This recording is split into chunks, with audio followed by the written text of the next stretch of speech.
नमस्कार दोस्तों, आप सभी का स्वागत है हमारे इस आदिसागर YouTube चैनल में। मित्रों, ये 3 स्त्रियों को कभी भी भूलकर शिवलिंग पर जल नहीं चढ़ाना चाहिए, वरना जीवन भर गरीबी पीछा नहीं छोड़ती है। मित्रों, आज का वीडियो स्त्रियों के लिए बहुत ही महत्वपूर्ण है। ये वीडियो हर स्त्री को अवश्य ही देखना चाहिए। एक समय की बात है, भगवान भोलेनाथ और माता पार्वती एक ही साथ में पृथ्वी लोक पर एक अद्भुत और संदर्भ स्थान पर बैठे हुए थे। वह स्थान देवी देवताओं को अपनी तरफ आकर्षित करने वाला था। भगवान भोलेनाथ और माता पार्वती दोनों बैठकर एक दूसरे से बातचीत कर रहे थे। तभी माता पार्वती कहती हैं, हे प्रभु, आप ही आदि है और आप ही अंत। किंतु आज मैं आपसे यह जानना चाहती हूं कि शिवलिंग पर जल चढ़ाने के क्या नियम होते हैं। कौन सी स्त्री शिवलिंग पर जल चढ़ा सकती है और कौन सी स्त्री शिवलिंग पर जल नहीं चढ़ा सकती। इस विषय में मुझे आप ज्ञान दीजिए तथा कौन सी स्त्री को सावन सोमवार व्रत का पालन नहीं करना चाहिए। कृपा करके प्रभु आप मेरे मन की आशंकाओं को दूर करें।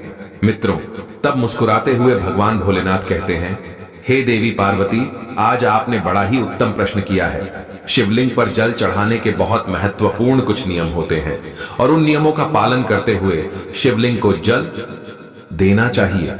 यदि कोई मनुष्य इन नियमों का पालन नहीं करता है तो उसे महापाप लगता है।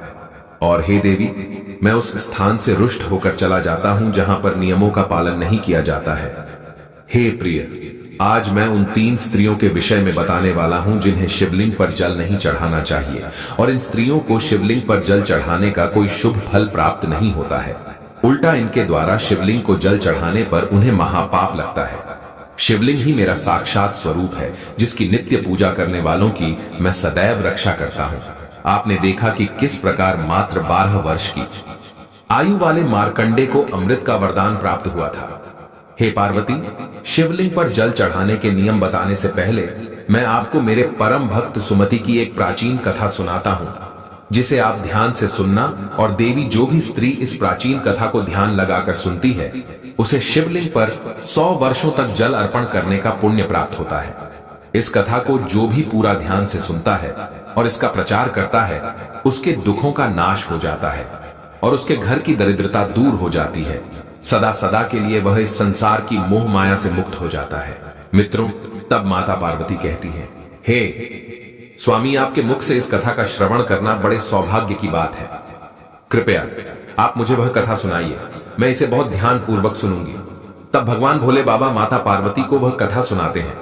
मित्रों, इस कथा को आप भी ध्यान से पूरा अवश्य सुनिए, क्योंकि आधा अधूरा ज्ञान कोई काम का नहीं होता है। इसीलिए आप लोग भी इस कथा को पूरा अवश्य सुनिए, जिससे भगवान भोले बाबा की कृपा आप सभी पर बनी रहे। और हाँ, यदि आप भगवान भोले बाबा के सच्चे भक्त हैं तो कमेंट बॉक्स में हर हर महादेव अवश्य लिख दीजिएगा। और अगर आप चाहते हैं कि भगवान भोलेनाथ का आशीर्वाद हमेशा आप पर बना रहे तो तुरंत ही वीडियो को लाइक कर दीजिए। मित्रों, फिर भगवान भोले बाबा कथा को सुनाना आरंभ करते हैं और कहते हैं, हे देवी पार्वती, प्राचीन समय की बात है। अक्षयपुरी नगरी में सुखदेव नाम का एक ब्राह्मण निवास करता था। सुखदेव बहुत ही बुद्धिमान, रूपवान और गुणवान था। वह सभी शास्त्रों में पारंगत था। उसने वेदों का भी अध्ययन किया था। उसी के नगर के पास एक अन्य नगर था। उस नगर में सुधर्मा नाम का एक विद्वान ब्राह्मण रहता था। उसकी एक पुत्री थी जिसका नाम सुमति था। वह भगवान शिव की बड़ी सेवा भाव से भक्ति करती थी। नित्य शिवलिंग पर जल देना और उचित नियमों की पूजा आराधना करने के बाद ही उसकी दिनचर्या की शुरुआत होती थी। सुमति ने मनचाहे वर को प्राप्त करने हेतु 16 सावन सोमवार व्रत भी किए थे। उसके पिता सुधर्मा ने बड़े ही लाड़ प्यार से अपनी पुत्री का लालन पालन किया था। उसकी पुत्री अत्यंत रूपवान और गुणवान थी। जब सुमति बड़ी हो गई और विवाह के योग्य हुई तो वह और भी सुंदर और रूपवान दिखने लगी थी। उसकी सुंदरता की मिसाल उसके आसपास के गांव में भी हुआ करता था। अब सुधर्मा को अपनी पुत्री के विवाह की चिंता सताने लगी। इसलिए उसने एक दिन अपनी पत्नी से कहा, हे प्रिय, हमारी पुत्री अब जवान हो चुकी है और अब हमारी पुत्री विवाह के योग्य भी हो चुकी है। हमें अब इसकी विवाह की चिंता करना चाहिए और जितनी जल्दी हो सके उतनी जल्दी इसका विवाह कर देना चाहिए। तब उसकी पत्नी कहती है, हे स्वामी, मेरी दृष्टि में एक विद्वान ब्राह्मण है जो मेरे भाई के नगर अक्षयपुरी में रहते हैं। जिनका नाम सुखदेव है। मैं तो कहती हूं हमारी पुत्री का विवाह उन्हीं श्रेष्ठ ब्राह्मण के साथ करा दिया जाए। उनके साथ विवाह करके हमारी पुत्री सुखी जीवन व्यतीत करेगी। तब सुधर्मा कहता है, हे प्रिय, तुम ठीक कहती हो। मैंने भी सुखदेव जी के विषय में बहुत सुना है। हम हमारी पुत्री का विवाह उन्हीं के साथ करेंगे। मैं कल ही उनके पास अपनी पुत्री के विवाह का प्रस्ताव लेकर जाता हूं। मित्रों, फिर क्या था सुधर्मा अपनी पुत्री के विवाह का प्रस्ताव लेकर सुखदेव के नगर की ओर चल देता है। वह कुछ ही समय के बाद सुखदेव के नगर में पहुंच जाता है। जब उस नगर में पहुंचा तो उसे एक अन्य ब्राह्मण भी रास्ते में ही मिल गया। वह उस ब्राह्मण से कहा, हे भाई, मैं सुखदेव के घर जाना चाहता हूं। यदि आप मुझे सुखदेव के घर का रास्ता बता देते तो आपकी बड़ी कृपा होगी। तभी वह कहता है, हे ब्राह्मण भाई, आप उन्हीं के घर के पास ही आ चुके हो। थोड़ी दूर सीधा चले जाओ, आपको उन्हीं का घर मिल जाएगा। मित्रों, इतना सुनकर वह ब्राह्मण वहां से फिर चल देता है। जब वह सुखदेव के घर पर पहुंचता है तो देखता है उस समय सुखदेव अपने घर के द्वार पर अपने माता पिता की सेवा कर रहा था। जब सुधर्मा सुखदेव को अपने माता पिता की सेवा करते हुए देखता है तो वह बड़ा प्रसन्न होता है और वह प्रसन्नता पूर्वक उसे निहारते हुए सोचता है, अरे वाह, यह ब्राह्मण पुत्र तो कितना महान है। ये तो बड़ी ही प्रसन्नता से अपने माता पिता की सेवा कर रहा है। जब सुधर्मा को सुखदेव द्वार पर खड़ा देखता है तो उनका स्वागत करता है और कहता है, हे विप्रो, आइए पधारिए, आपका स्वागत है। कहिए, मैं आपकी किस प्रकार से सहायता कर सकता हूं।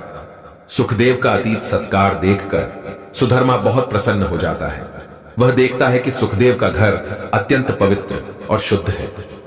उसके घर के द्वार पर पूरे विधि विधान के साथ शिवलिंग को स्थापित किया गया है और वह उसकी नित्य पूजा करता है। इसी कारण से सुधर्मा को विश्वास हो जाता है कि सुखदेव ही उसकी पुत्री के योग्य सर्वोत्तम वर है।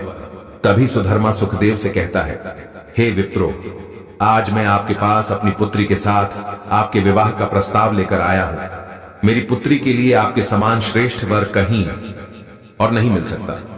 तब सुखदेव के माता पिता भी यह बात सुनकर बहुत प्रसन्न हो जाते हैं और सुखदेव को विवाह के लिए मना लेते हैं। फिर सुखदेव भी विवाह के लिए तैयार हो जाता है। मित्रों, समय के अनुसार विवाह का मुहूर्त तय किया जाता है और एक पवित्र स्थान पर सुखदेव और सुमति का विवाह संपन्न हो जाता है। सुमति के सुंदर और मनमोहक रूप को देखकर सुखदेव भी बहुत प्रसन्न होता है। सुमति अत्यंत गुणवान, रूपवान और चरित्रवान स्त्री थी। विवाह के बाद जब सुमति सुखदेव के घर पर जाती है तो वह भी अपने पति और सास ससुर की बड़ी सेवा करती है। अपनी मधुर वाणी और कार्यों से वह सभी के मन को जीत लेती है। सुमति के ससुराल वाले भी उसके कार्य से बहुत संतुष्ट और सदा ही प्रसन्न रहते थे। सुमति नित्य अपने पति से पहले जागकर पूरे घर की साफ सफाई कर देती थी। फिर घर के बाहर अपने द्वार की साफ सफाई करके स्नान किया करती थी। स्नान करके वह द्वार के बाहर शिवलिंग के पास में जाकर बैठ जाती और पूजा किया करती और नित्य नियम से शिवलिंग पर जल देती थी तथा बेलपत्र अर्पण करती थी। दिन भर वह अपने अन्य कामों को करके सभी परिवारजनों को प्रसन्न रखती थी।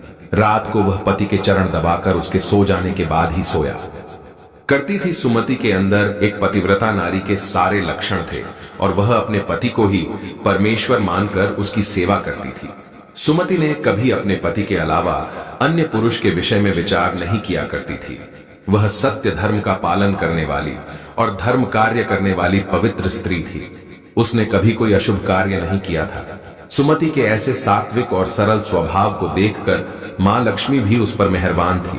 मां लक्ष्मी स्वयं चलकर उसके घर में आकर निवास करने लगी थी, जिससे सुमति के जीवन में सुख समृद्धि और भी अधिक बढ़ गई थी।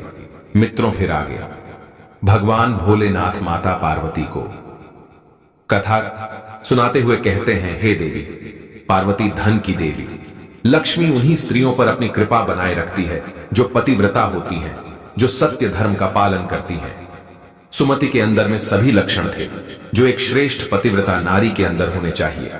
लेकिन आगे मैं तुम्हें बताऊंगा कि सुमति की एक भूल के कारण उसका पूरा परिवार दुखों के दलदल में कैसे डूब गया और उसके जीवन में केवल क्लेश और अशांति और दुख ही दुख आने लगे थे। हे देवी पार्वती, फिर एक दिन की बात है। सावन महीना आरंभ होने वाला था। संयोग से उस दिन अमावस्या भी थी। तभी सुमति ने दोपहर के भोजन में कोसाम बियर बनाई थी। उसमें अधिक मात्रा में प्याज को भी और अन्य सब्जियों को दही के साथ मिलाकर बनाया था और स्वाद को बढ़ाने के लिए सेंधा नमक भी उपयोग किया गया था। तब सुमति और उसका परिवार संध्या से पहले भोजन कर रात्रि में सो गए। किंतु सुमति ने जो कोसाम्बियर बनाई थी वह काफी स्वादिष्ट बनाई थी और सभी के भोजन के पश्चात उसमें से थोड़ी सी बच गई थी। जब अगली सुबह सुखदेव और सुमति जल्दी सुबह उठे तो उन्हें रात की बनाई हुई कोसाम्बियर बहुत पसंद आई और उन दोनों ने उसे खा लिया। मित्रों कहते हैं कि प्याज के अधिक सेवन करने से मनुष्य की कामुक्त बढ़ जाती है। अब उन दोनों के साथ यही हुआ। सुमति का पति अत्यंत कामातौर होकर सुबह स्नान करने के पश्चात सुमति के पास आता है। उसने सुमति के साथ शारीरिक संबंध स्थापित किए जिससे सुमति का शरीर अपवित्र हो गया, लेकिन सुमति का मन भी काम के प्रभाव में था, इसलिए वह भी अपने नित्य नियम को भूल गई और उसने पति के साथ संबंध बनाने के बाद बिना स्नान किए ही शिवलिंग को स्पर्श किया और उस पर जल चढ़ा दिया, जिससे सुमति के शरीर में महामोह ने प्रवेश कर लिया, जिस कारण से सुमति की सारी इंद्रियां तिलमिला उठी। सुमति के शरीर में महामोह ने प्रवेश करते ही भगवान शिव क्रोधित होकर वहां से चले गए। इस अपवित्र अवस्था को देखकर शिवजी अपने ही भक्त से रुष्ट होकर वहां से चले जाते। तब सुमति के शरीर में निवास कर रहे उस महामोह ने उसे सभी धार्मिक कार्यों से वंचित कर दिया तथा उसने अपने सभी सावन सोमवार व्रत के पुण्य को नष्ट कर दिया। उन दोनों ने अनजाने में लहसुन प्याज का सेवन किया था। सोमवार के व्रत के दौरान सुमति ने सेंधा नमक का उपयोग अपने भोजन में किया था, जिस कारण से उसका व्रत भी विफल हो गया।